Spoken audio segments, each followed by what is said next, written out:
Hey, how's it going everybody? My name is Follygon and today we're going to be sculpting a pumpkin or carving in a way.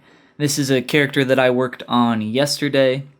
I wanted to try something a little bit Halloween themed, so I tried to create a little bit of a dog or maybe even some cat here with our very good pumpkin boy. But yeah, today we're going to be looking at how I created the head here, or the body in a way.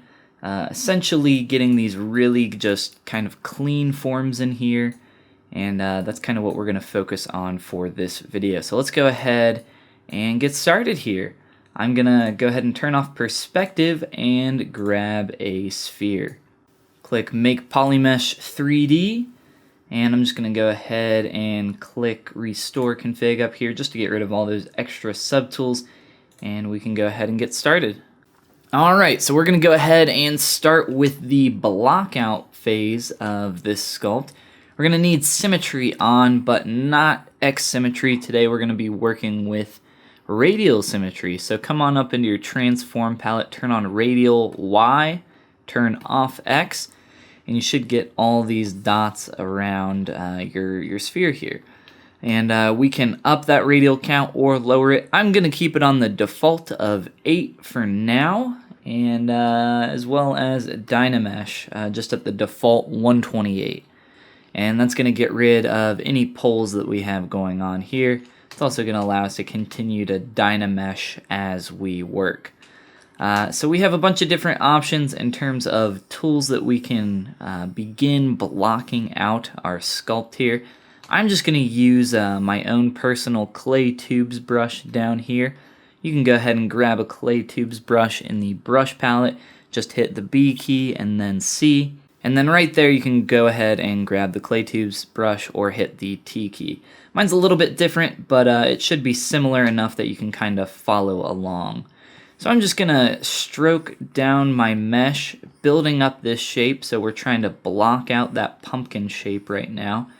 And I wouldn't worry too much about it being perfect at this point. Blocking out that phase is designed to be dirty, and it's designed for us to get a feel of what kind of shapes and forms we're gonna be building here. So before we get to those really clean shapes, we just got to keep building this up. So I'm just kind of lightly stroking here with my clay tubes brush, building up these forms, and we can already see that we're getting pretty close to that pumpkin shape.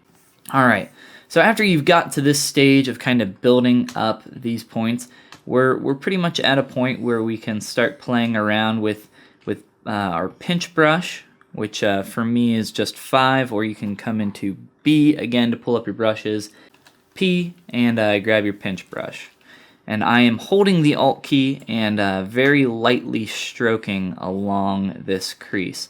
And what that's going to do, normally if you use the pinch brush, it pinches and pushes out, as you can see there. That's not what we want though. We want to hold Alt, and what that's going to do is it's going to push the geometry in. Instead of pinching and pulling out, it's going to pinch and push into your mesh.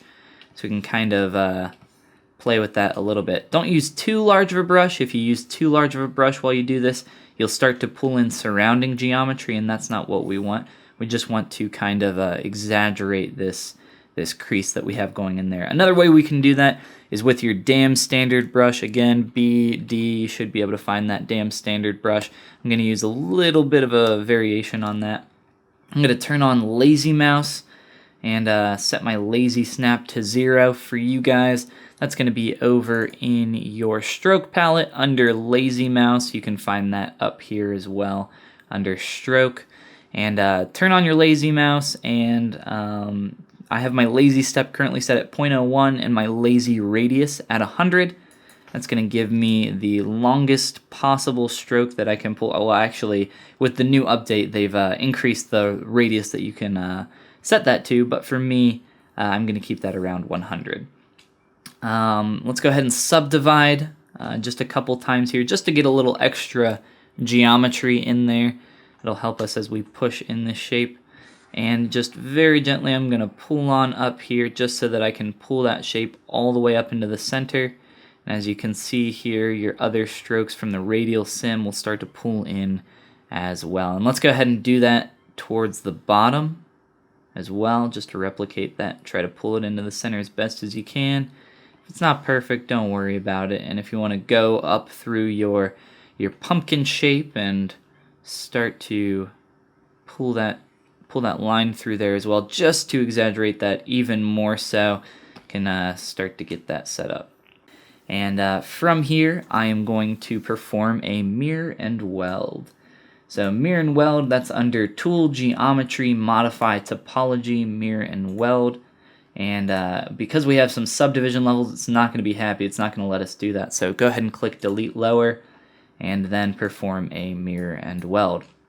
So what just happened was it mirrored everything from the positive x-axis, because we have that little x checked right there. We could check x, y, z, or any combination of those. And it takes that positive x and it mirrors it over here to the negative x. So now I know that this is my front side, positive x over here, and that means that facing me is my positive z. So just to keep yourself oriented in ZBrush, it can get a little confusing at times, but that's just one way that we can kind of help ourselves out along the way. So we have our base mesh of our pumpkin ready to go.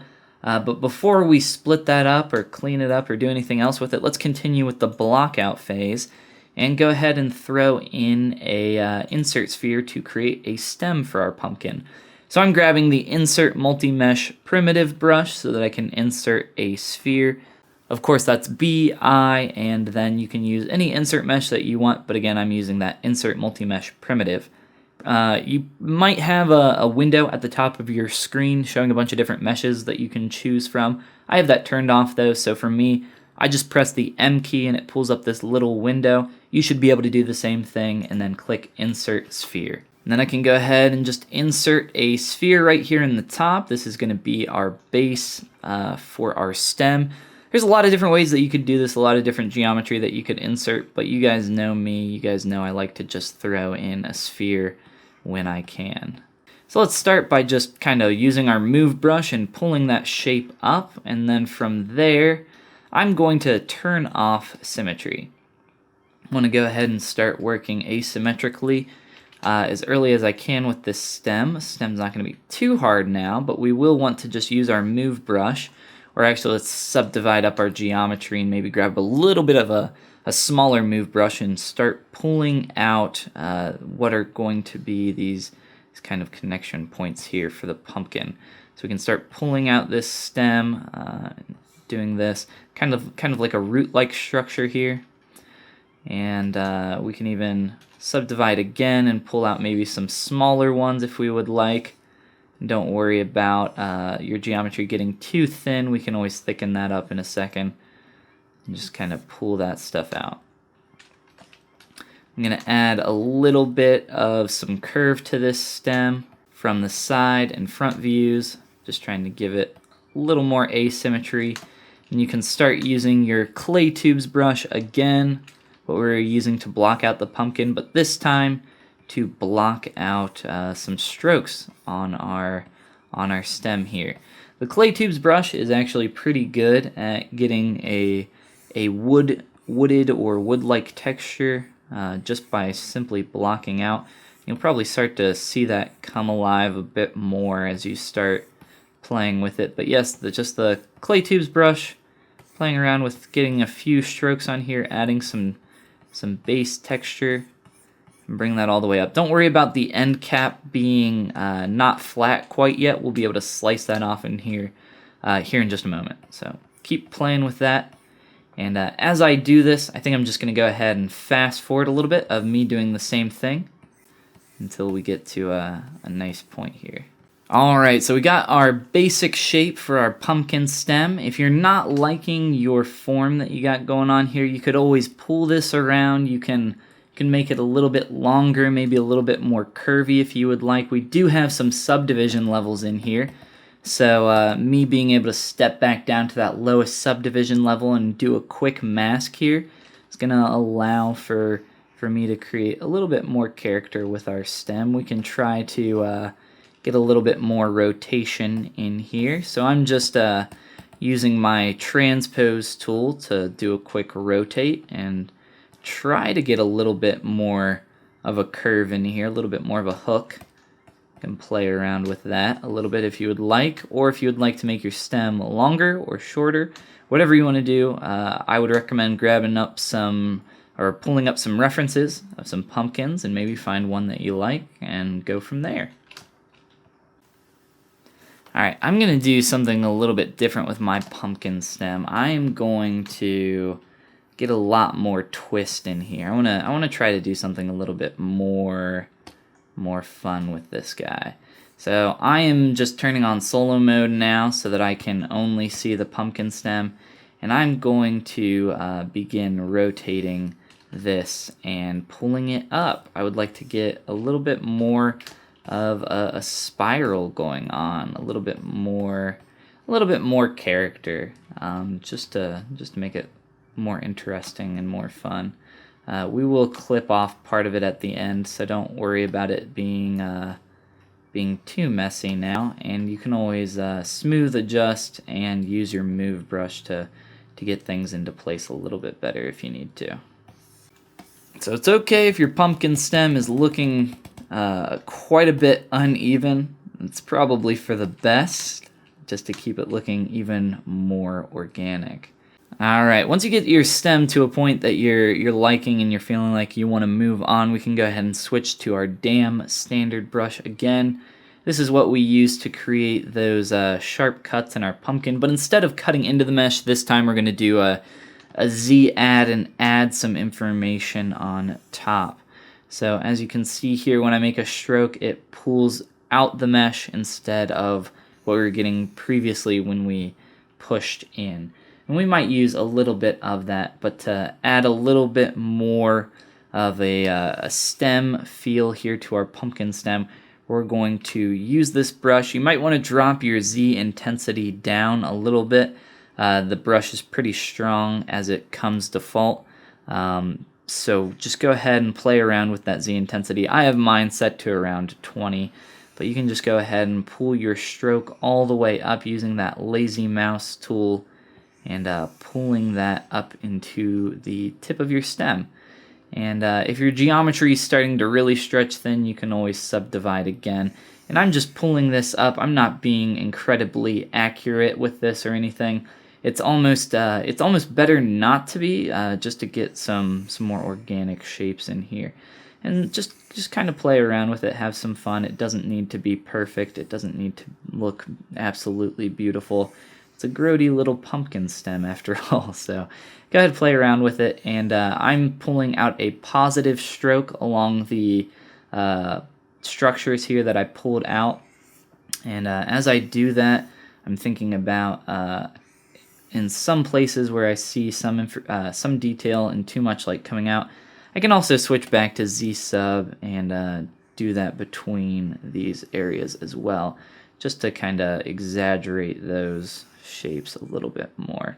So play around with this, have some fun with it. Don't worry about it getting too messy. If it does, you can always undo and go back and try again. Or if it gets too messy, you can always dynamesh and smooth some stuff out. I'm not a big fan of undoing a lot of the time. If it's something that I can kind of correct and maybe have some additional character added from just doing a little bit of extra work and trying to rework it a bit, I'll typically go that route just to be able to not just to prove to myself that I can, but if you keep undoing every time you feel like you make a mistake, you're never going to get anywhere. You're going to just keep kind of taking one step forward, one step back. So I like to, if it takes me, instead of, one step back, it takes me 5 steps moving forward. Most of the time I'd prefer doing those 5 steps forward. Alright, so our stem is looking a lot better at this point. It's got a lot more texture, a lot more character. If you need to come in and smooth some stuff out, you can play around with doing that. I would just be careful that you don't do it too much. Smooth can be pretty strong and pretty destructive for the forms and geometry that you build up. So at this point, let's go ahead and do a delete lower. That's going to delete all of our subdivision levels. And just to make sure we have one poly group going on right now, I'm pressing Shift F to pull up my to show my poly group, my polyframe data there. So press Control W. That'll polygroup all visible polygons that are masked, but we don't have anything masked right now. So it's just going to polygroup what we have visible. From there, hold Control and Shift, and we can come up here and grab our slice curve brush. That's right here. And after we have that, we can just come on up and line ourselves up with the tip of our stem and make a nice slice. Be careful that you're not going through any other part of your mesh when you do this.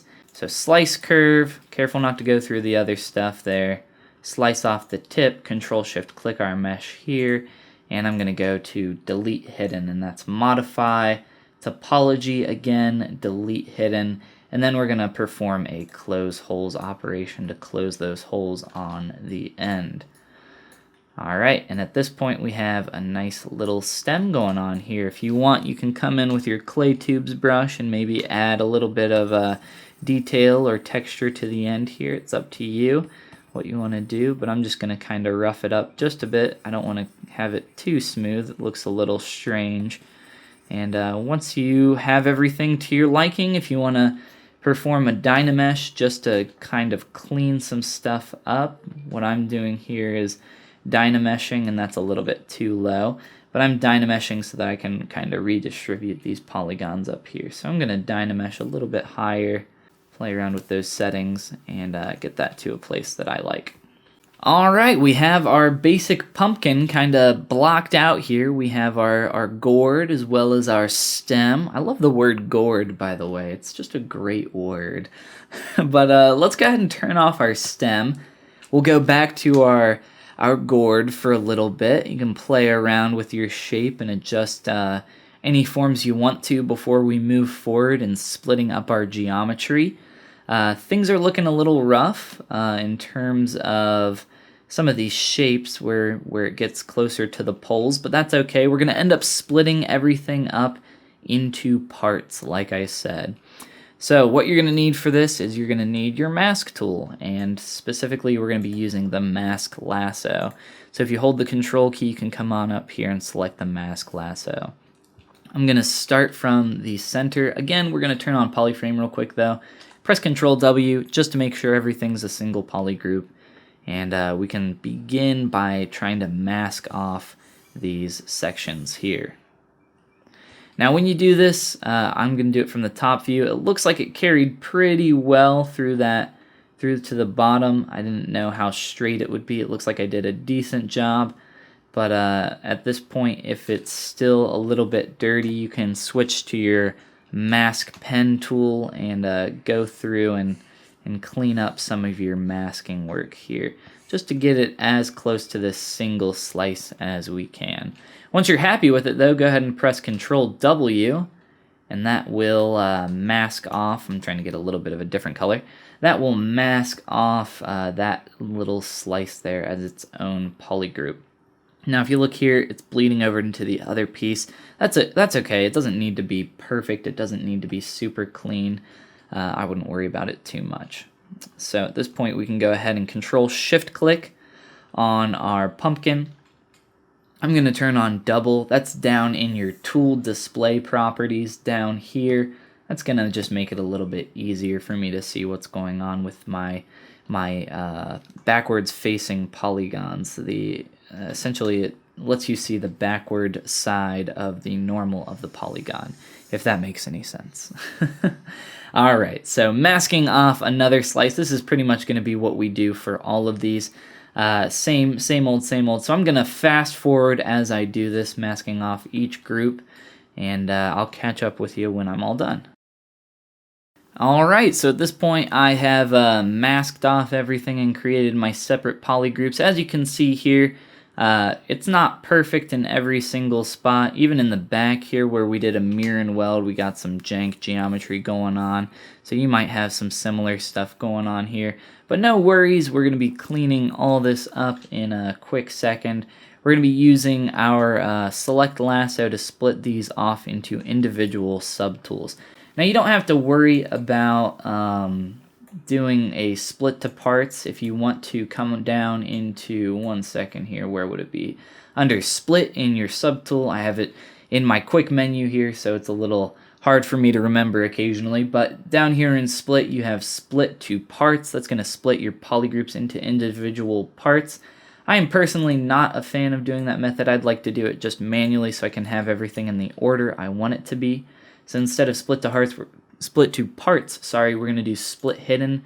So back into split, I'm just selecting this first polygroup, split hidden, back to this mesh, split hidden, and just repeat that for each of your polygroups. Turning on that G for solo mode, we can see one individual slice here, and we can perform a dynamesh. And as you'll see here, it'll close holes for you. It's going to have a lot of pinching and stuff that we need to clean up down the road, but for now this is going to be just fine.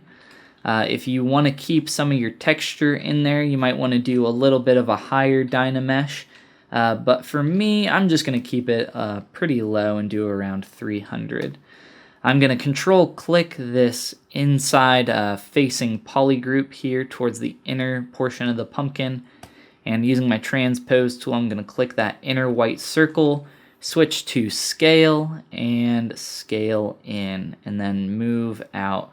So I'm just giving this a little bit of a lip here, and that's also going to help me as I dynamesh this again and get some extra geometry in here that I need to clean up.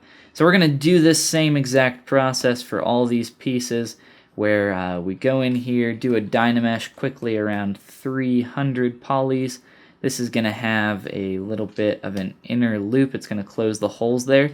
If you don't want that to happen, and for me, let's go ahead and keep this. We want to keep this pumpkin as hollow as possible, so we can do some eyes, or maybe even do like a candle effect in the middle of this later if we want to. I'm going to just do a slice curve like we did previously, and a slice curve right down the middle, and only have one of these, and then we can mirror and weld that later, so no worries there. So again, dynamesh at 300, and do the exact same thing. Scale in, move out a little bit, and re-dynamesh. And you can see here that you're getting some really janky geometry. Don't worry about that. It's pretty easy to just smooth that out and re-dynamesh again, and we can start cleaning up these shapes. But we'll worry about that a bit later.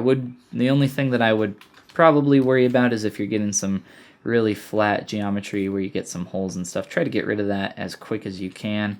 And some overhangs like this, if you want to use a move with backface masking, you can really just kind of reconnect those pieces and re-dynamesh them back in. That's what's so great about dynamesh, is it allows you to quickly get in there and correct all those changes. So for this, I'm just going to use auto groups. I only want to have one of these. It's just going to make it easier for me to dynamesh, and again, do that exact same process. So I'm going to do this for all of these pieces with a little bit of cleanup in between, and I'll fast forward through all this, and you guys can do the same. Alright, so now I've gone through all those pieces and I've dynameshed them and created a little bit of a thickness here. You can see from the side I have a little bit of a hollow going on the inside of this pumpkin. And we can even hollow this out, I think, later with some Booleans after we clean this up a bit. But yeah, that's going to be the whole next step of this process, is going through and doing some ZBrushes and cleaning this geometry up. So performing a ZBrush on this front piece, just to give you an example here of about 1, which is 1,000 polys, or it'll try to get close to that. It'll do a little bit more just because it's mirrored across the x-axis. But as you can see here, I can just use my move brush and start playing around with moving this into position. I'm going to go ahead and do that for all these pieces, just a 1K ZBrush, and after that we can start cleaning these up. Alright, so all of our pieces are ZBrush. That's a perfect time for me to go through every part and piece and turn our symmetry back on, mirror and weld everything back together, and start getting things back into a symmetrical kind of pumpkin shape, which is what we set out to create here. So let's make sure that we get there. So we have a bunch of separated meshes here, and you're wondering how this is going to work.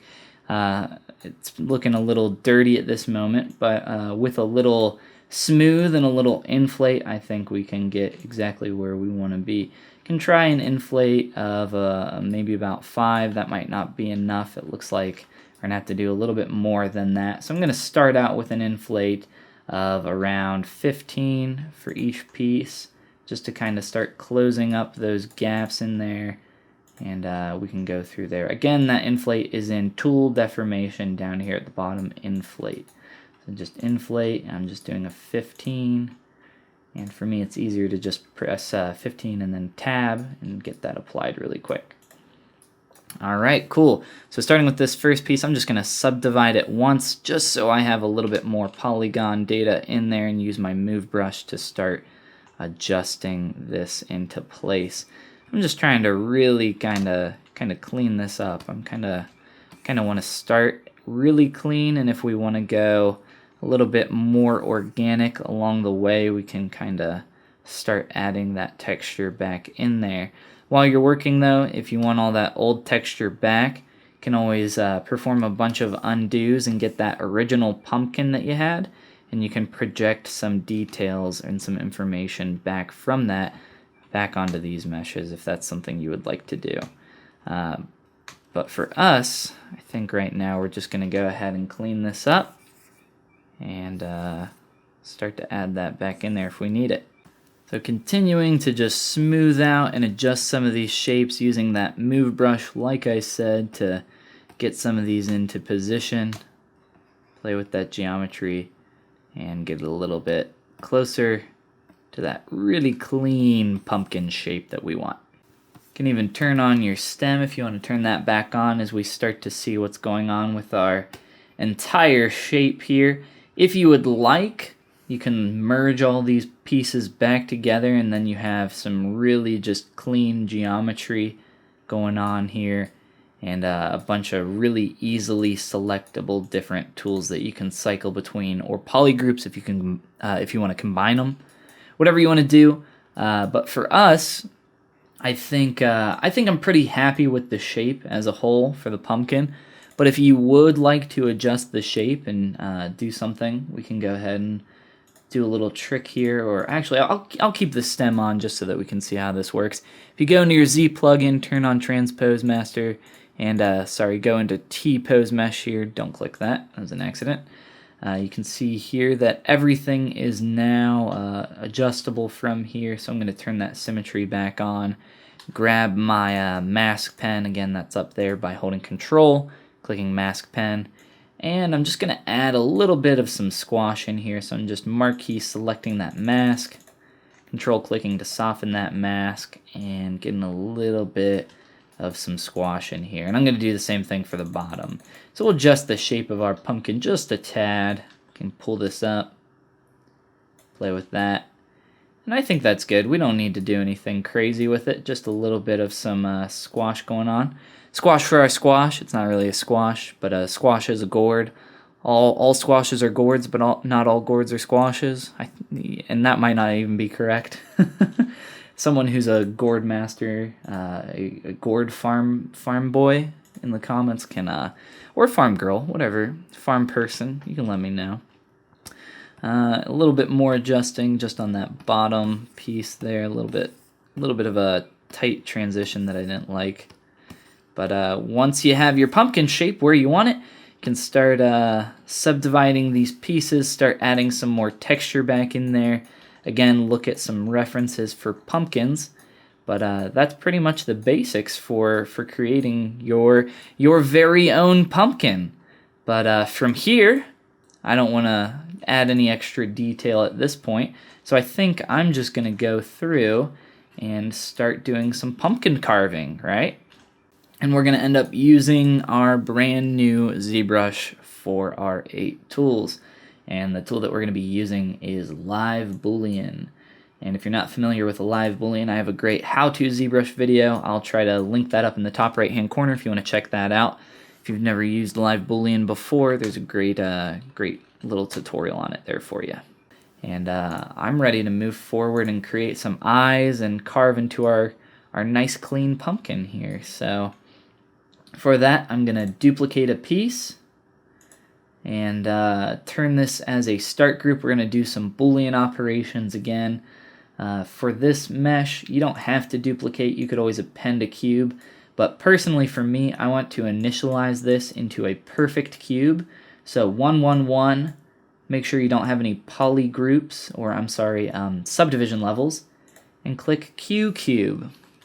You're going to get a nice little cube right up front that we can move into place. If you come up into Live Boolean, make sure that's on and turn that into a subtraction, you can see how this shape is going to interact with our pumpkin here as I move it in and out of our mesh. So you're starting to see kind of what I'm going for here, hopefully. It took a long time to get here, but now we can start to create our eyes and our mouth and go from there. So I'm going to turn that off of the subtraction for now, just so that I can kind of move this into place for our pumpkin eye. I'm going to do a nice little clean rotation and use my Z modeler brush. Always yes. Always want that to smooth out for us. And I'm going to perform some operations to this cube to hopefully get us looking a little bit more into an eye shape. So with some creasing all around this whole front edge, you can get a nice round shape. All around that back one as well. And just these two top edges, and that should give me a nice kind of semicircle. It's a little elongated, but that's okay. We can always come through here and mask off some geometry and just push it down. Start to get a little bit closer to what we want. If it makes sense, you can turn on your transparency just so that you can see a little bit better. I'm going to rotate this and also lengthen my piece. And with transparency turned off, I can turn that back on to minus. Can do a mirror and weld, and we can start to see how we're getting some nice eye shapes in here. So we want our pumpkin to look, we want him to look nasty. We want a nasty boy pumpkin. We want him to look mean, or at least a little bit mean. So I'm going to mask off some geometry and start to pull in our eyes like so. He can start to look a bit angrier. And at this point, I think it would be cool if we smooth out that so we can subdivide that piece. And as you can see, start to get a lot closer to what we're looking for. So it took a long time to get up to this point, but as you can see, it's pretty easy to kind of play around and test out lots of ideas quickly. So it's not something that, once you get to this point, in terms of moving forward and being able to create a lot of variations, I think you're gonna have a lot of fun and be able to experiment a lot with this. All right, well, I added in a quick mouth and nose here, just real fast, along with the eyes, just so that we can start to see how simple it is to start playing around with some of these different shapes and adding some subtractions in here. So I just have a quick kind of semi or half sphere that I kind of adjusted, a quick triangle for the nose there, very easy, and then just a quick kind of another half circle for the mouth here that I just added in and subtracted. You can do more Boolean operations if you want to apply that to the mesh here. But I think the last thing we'll do here, just really quick, it'll only take a second, I promise, is just grab an orange color that we like, maybe skin shade 4. That looks like a pretty good orange. And do an MRGB and click fill color. And then for our stem up here, I'm just gonna add in an additional color here. It's a little too saturated, so maybe I'll bring that down a little bit. We can add in a brown color, but if you want to be more accurate, you can start painting, adding some texture to our pumpkin. Keep in mind that we also want to adjust the color of these pieces down here so that the subtraction color goes through. If you end up making your own pumpkin carving in ZBrush, I would love to see it. Tweet it at me at Follygon on Twitter, or post it in the ZBrush Discord. You can find a link to that on my About page. And with that, I'll see you on the next video. Again, thanks for watching.